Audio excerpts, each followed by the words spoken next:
Lisa Williams here, your vision board queen, and welcome to my YouTube channel. So today I wanted to share with you my 5-step process in how to create your very own vision board. Now, vision boards are much more than sticking pictures on a board. So for me, a vision board is really an in-depth way to actually bring those dreams and those desires to life. Now, the first step that I look at in helping people create their vision board is their vibration levels, okay? And when we are vibrating out an energetic frequency. And if that energetic frequency is in a low energy vibration, then by the terms of the law of attraction, we're going to attract back that low energetic vibration. So it's really important to look at our energy frequencies and what energy we are putting out to the energy that we get back. So if you are putting out a positive energy, you are going to get a positive energy back. If you are putting out a lack energy, a negative energy, then you are going to get that lack energy back to you. So it's really important to look and establish where you are right now in order to help your energetic frequencies. Now, I do have a free resource that you can use that looks at all areas of your life, and it's called the Wheel of Vibration, okay? This can be downloaded free, and I will drop the link into the comments so that you guys can see that and start working with that energy frequency wheel.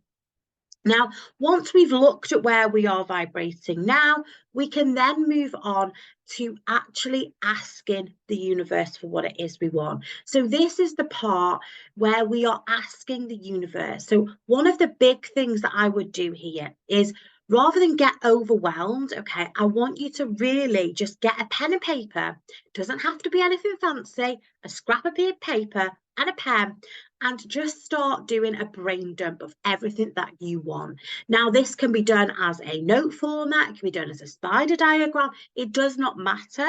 We just need to get all those ideas, all those dreams out of our head and onto that paper. And this is the first step in bringing these visions to life, okay? Now, if you are struggling to think of anything, I would set yourself a timer for 3 minutes and just really get down everything you want as quick as possible. And this will give your brain that quickness to start thinking. You then may think that, oh, what about this? Or what about that? Or what about this? So as you go through that, you can add more on. But if you are struggling to get anything down at the start, set that timer and really start getting as much down as you can in that time. Once we have got all what we want down on paper, once we have brain dumped everything down, this is where I would go through each of those desires, okay, and I would write an affirmation for that dream or desire, okay? An affirmation is an actional process of affirming something.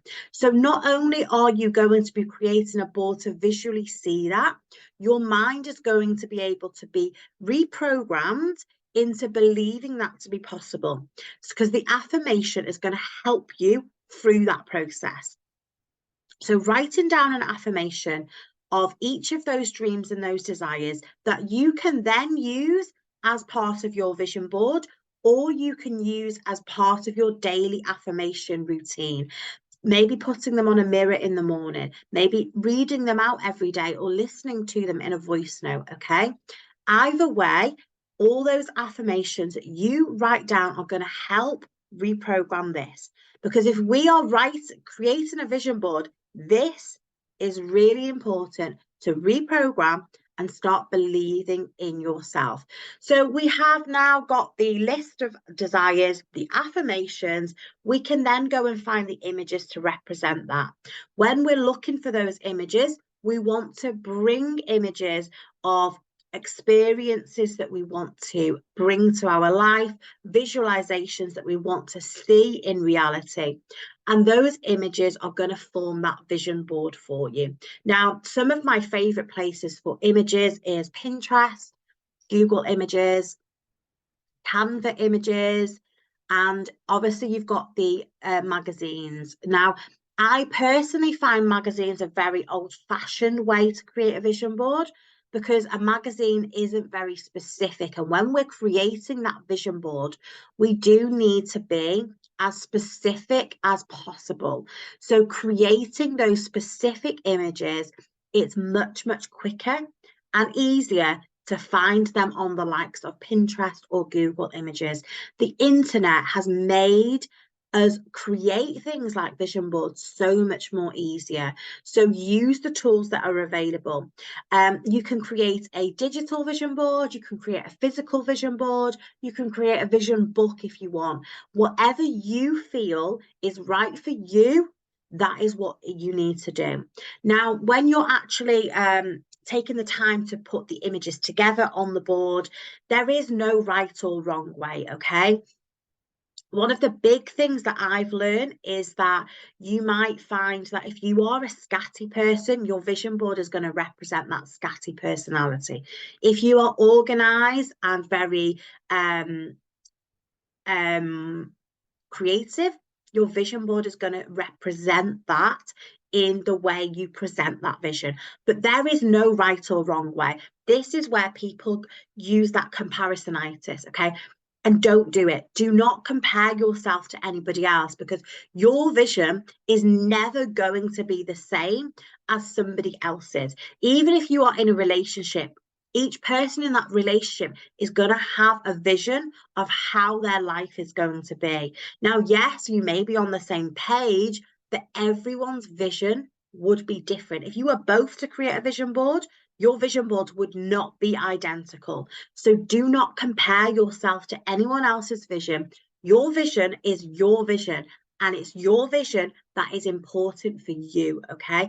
So do make that time to really work with that vision, work with creating the vision board to how you want it to work for you, okay? So the next step, okay, is the step 3 in this 5-step process, and that is believe, okay? Now, when we are putting that vision out there, we need to believe that that vision is possible. We need to believe that the vision is going to bring itself to reality, okay? And this is where a lot of people get, they get caught up in that questioning that, when's it going to happen? How's it going to happen? What do I need to do to make it happen? And they start trying to change how they show up. They start trying to, work and bring the vision into life, how it's not meant to happen. So this is where I would say that you do need to take that step back. You do need to trust the process. This was a difficult part for me. So one of my personal stories with regards to this is that when we were trying to conceive our rainbow baby, Talia, I was very much trying to control when I felt pregnant. I was checking that ovulation window. I wasn't booking anything in case I fell pregnant. I wasn't even booking holidays till like weeks before in case I fell pregnant. I wasn't, planning on going to things in case I fell pregnant. And I would always be trying to control that situation. It wasn't until I actually took the step back and just said, if it happens, it happens. Let's trust in the universe. That is when the magic really happened. And this is something that I have learned the hard way. And I do strongly believe for you to take that control away. Yes, do put the action in, do take that inspired action, because that is what the universe likes, speed. So do put the actions in, but don't try and control it. Don't try and, dictate when it's going to happen. It will happen when the universe is ready for it to happen. When you have done those lessons for that to happen, the universe will send it. So you need to be looking at those vibration levels. You need to be looking at having that positive mindset, taking all the actions that you need to take to get there. That is what the universe is going to be working with. It's going to be working in alignment with that. So do trust that the universe is working to bring your vision to reality. Once you trust that and really work with that, then that is when you can relax and actually let the universe do what it needs to do, okay? And step number 4 in this process is the receiving, okay? So this is where I want you to spend the time, okay? Sit in silence for 5 to 10 minutes and really connect with each of those visions, okay? How are you going to feel when you have achieved that? How are you going to feel? You know, what is that feeling? Where is that feeling for you? And really, really connect deep with that feeling. Really work with that feeling and really, you know, allow yourself to work with that feeling energy. Okay. And when we are working with those energies, the chances are the feelings that you have are going to be feelings of excitement, freedom, joy, happiness. These are all high vibrational energies. So if you are working in alignment with the energies and the feelings of the visions, then you are working in a high vibration feeling. And as we went right back to the beginning of this video, is I talked about vibrations. Okay, so if you are working with those vibrations, that is what the universe is going to bring you back. So that is what you are going to get back. And this is really, really important when we are creating that vision board. Okay, so step number 5 in this process is connecting. Now, as I mentioned right at the beginning, a vision board is more than just sticking pictures on a board, okay? Vision boards is so much more. And I don't like each week I'm going to come in here live and do a video. And each week, you know, we're going to go deeper into this. We really, really are. So for today, I just want you to start establishing a relationship with that vision board. Connecting with that vision board is key to the vision board success.